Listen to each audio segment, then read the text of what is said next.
Hello friends, आप देख रहे हैं आपका चैनल शेयर बाजार विद आयुष और बात करेंगे दोस्तों इस वीडियो में एक नए आईपीओ के बारे में जिसका नाम है अर्स्टेल एंड अलॉयज लिमिटेड आईपीओ। दोस्तों अर्स्टेल एंड अलॉयज लिमिटेड आईपीओ कल से ओपन होने वाला है, यानी फ्रॉम 27 ऑफ जनवरी ये ओपन होगा और टिल 31 ऑफ जनवरी तक ये ओपन रहेगा। तो इस वीडियो में दोस्तों इसका डिटेल एनालिसिस करेंगे, कंपनी करती क्या है, कंपनी का काम से लगाकर कंपनी के पॉजिटिव्स क्या है, कंपनी के कुछ नेगेटिव्स क्या है, सब हम जानेंगे। तो कंपनी का पूरा डिटेल एनालिसिस फाइनेंशियल एनालिसिस के साथ आपको मिलेगा, तो वीडियो को पूरा ज़रूर आप देखिएगा। फर्स्ट टाइम अगर आपने चैनल को विजिट किया है, चैनल को ज़रूर सब्सक्राइब आप कर लीजिएगा।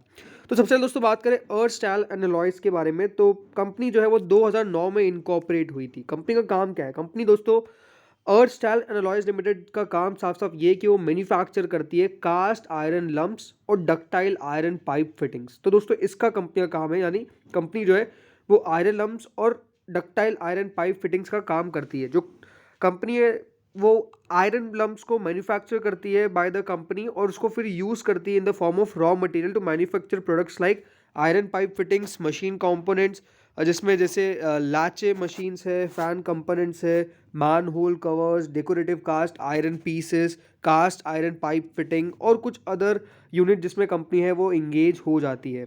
बेसिकली कंपनी के जो प्राइमरली प्रोडक्ट्स है उसमें डक्टाइल आयरन पाइप फिटिंग्स है जो यूज होता है किसमें, पब्लिक वाटर सप्लाई सिस्टम में as connector of the pipes. ये दोस्तों आप सिंपली अब समझ जाइए।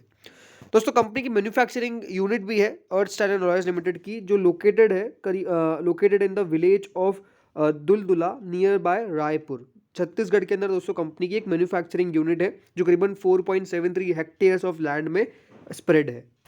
कंपनी के बारे में और बात करें तो दोस्तों जो कंपनी है वो मैन्युफैक्चरिंग के साथ साथ डिलीवरी भी करती है कास्ट आयरन लम्प्स का, डक्टाइल आयरन पाइप फिटिंग्स का। और जो कंपनी है जो कंपनी है वो एक्सपांड भी कर रही है अपने आप को its horizon by producing parts और components of plant and machinery with the help of foam moulds. इस प्रकार का दोस्तों कंपनी का काम है जिसमें cement plants, pallet plants, sponge iron plants, power plants, automobile sector, railway and ductile iron pipe fittings, इनके प्रोडक्ट्स जो है वो इंक्लूड हो जाते हैं इसके अंदर। तो ये तो दोस्तों कंपनी के बारे में हमने बात करी। पॉजिटिव्स यही है कि हाँ कंपनी बढ़िया कर रही है, इसमें कोई डाउट नहीं है। बट कुछ नेगेटिव्स के बारे में बात करते हैं, फिर दोस्तों हम कंपनी के फाइनेंशियल्स के ऊपर आएंगे। राइट, अब पहले कंपनी के कुछ नेगेटिव्स समझ लेते हैं। तो दोस्तों ये बात जरूरी है कि देखिए रिस्क फैक्टर्स बहुत ज़्यादा भी कंपनी के खराब नहीं है, बट हाँ एक दो ऐसे रिस्क फैक्टर है जिसके ऊपर आपको बिल्कुल फोकस करना चाहिए। पहला रिस्क फैक्टर क्या है दोस्तों, कंपनी जो है वो एक बार डिफॉल्ट हो चुकी है। डिफॉल्ट यानी कंपनी जो है वो बैंकरप्ट हो गई थी एक बार, यानी कंपनी ने जो लोन लिए थे उसको चुकाने के कंपनी के पास पैसे नहीं थे। जी हाँ, ऐसा कंपनी के साथ हो चुका है। और कंपनी के ऊपर जो है वो डिफॉल्टेड कब हुई थी, उसकी सर्विसिंग जो उसकी डेट ऑब्लिगेशंस थी वो हुआ था FY 15-16 और 16-17 में। ये ऐसे दोस्तों साल थे कंपनी के लिए, फाइनेंशियल ईयर्स थे जो बहुत ज़्यादा बुरे रहे। और उसके बाद जाके वो जो डेट थी वो सेटल हुई थी मार्च 2018 के अंदर, यानी उसके अगले साल। इस डिले में क्या हुआ था, जो कंपनी का कुछ कमीशन और स्टेबलाइजेशन था, वो जो मैन्युफैक्चर करती है company ductile iron pipe fittings की, उसके लिए कंपनी ने बेसिकली लोन लिया था। और स्टील प्राइसेस उसके बाद अचानक से डाउन चले गई, जिसके कारण कंपनी के जो ऑपरेशंस थे उनको भी बंद करना पड़ गया। और इसके कारण दोस्तों कुछ सर्कमस्टेंसेस ऐसे आए कि बाद में कंपनी को डिफॉल्ट के लिए करना पड़ा, बट बाद में कुछ चीज़ें वापस से संभली और उसके बाद कंपनी उस पोजीशन से निकल पाई। लेकिन ये बात कंपनी ने साफ साफ कही है कि कंपनी का जो बिजनेस है वो याद रखिएगा स्टील प्राइसेस, मेटल प्राइसेस के ऊपर बहुत रखता है।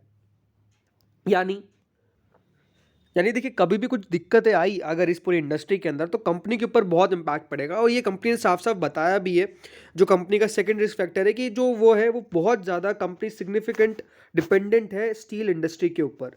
यानी कोई भी देखिए कंपनी के ऊपर असर पड़ सकता है अगर पूरी स्टील इंडस्ट्री के अंदर डाउन टर्न आ गया या फिर कोई साइक्लिकल फ्लक्चुएशन आ गई स्टील सेक्टर के अंदर, जो कंपनी के ऊपर बहुत असर डाल सकता है। जिसमें जो असर आएगा कहाँ कहाँ पे, बिजनेस पे आएगा, कंपनी के ऑपरेशंस पे आएगा, कंपनी के कैश फ्लोज पे आएगा और फाइनेंशियल कंडीशन पे आएगा। तो ये बात बहुत इंपॉर्टेंट है। बिकॉज ये बात इंपॉर्टेंट क्यों है कि कंपनी का जो 98% ऑफ द रेवेन्यू है वो मैन्युफैक्चर होता है goods for the stub period, जो steel cast iron pumps company बनाती है, लंप्स बनाती है। तो ये बहुत इंपॉर्टेंट है। दूसरी बात एक और इम्पॉर्टेंट यही है कि कंपनी जो है दोस्तों मुनाफा आफ्टर 2020 और 2021 में पोस्ट करना स्टार्ट किया था। मतलब उससे पहले कंपनी का जो प्रॉफिट था वो नहीं था, कंपनी लॉस में चल रही थी। देखिए 33 लाख के लॉस में, फिर 2 करोड़ 60 लाख के मुनाफे में, फिर 7 करोड़ 45 लाख के मुनाफे में, और अभी तक कंपनी ने करीबन 5 करोड़ 80 लाख का मुनाफा पोस्ट कर दिया। अभी नंबर हम बात करेंगे, बट ये है कि कंपनी FY 19-20 तक कंपनी जो है वो लॉस में काम करती थी। तो ये दोस्तों सारे नेगेटिव्स थे, लेकिन एक बहुत इंटरेस्टिंग कंपनी के ऊपर रिस्क दिखा। मतलब ये बहुत कम देखा जाता है कि ऐसा भी कोई रिस्क होता है। दोस्तों जो कंपनी का लोगो है, अर्स्टल एंड अलॉयज का ये जो लोगो है, ये इसका कंपनी के पास ट्रेडमार्क नहीं है। जी हाँ, अब ये बहुत बड़ी बात है कि कंपनी का ट्रेडमार्क उनके पास नहीं है। और अगर कभी भी कंपनी जो है वो अपना ट्रेडमार्क चेंज कर सकती है, क्योंकि कंपनी के पास ये उसकी खुद की इंटेलेक्चुअल प्रॉपर्टी राइट्स नहीं है, क्योंकि ट्रेडमार्क उस कंपनी का उसके पास नहीं है। सो अगर दोस्तों आगे कभी कोई दिक्कत आई तो कंपनी को ट्रेडमार्क भी बदलना पड़ सकता है। तो ये बहुत बड़ी बात है, बिकॉज अर्स्टल एंड अलॉयज के पास इनका खुद का the logo use by our company is not registered under the trademark act 1999।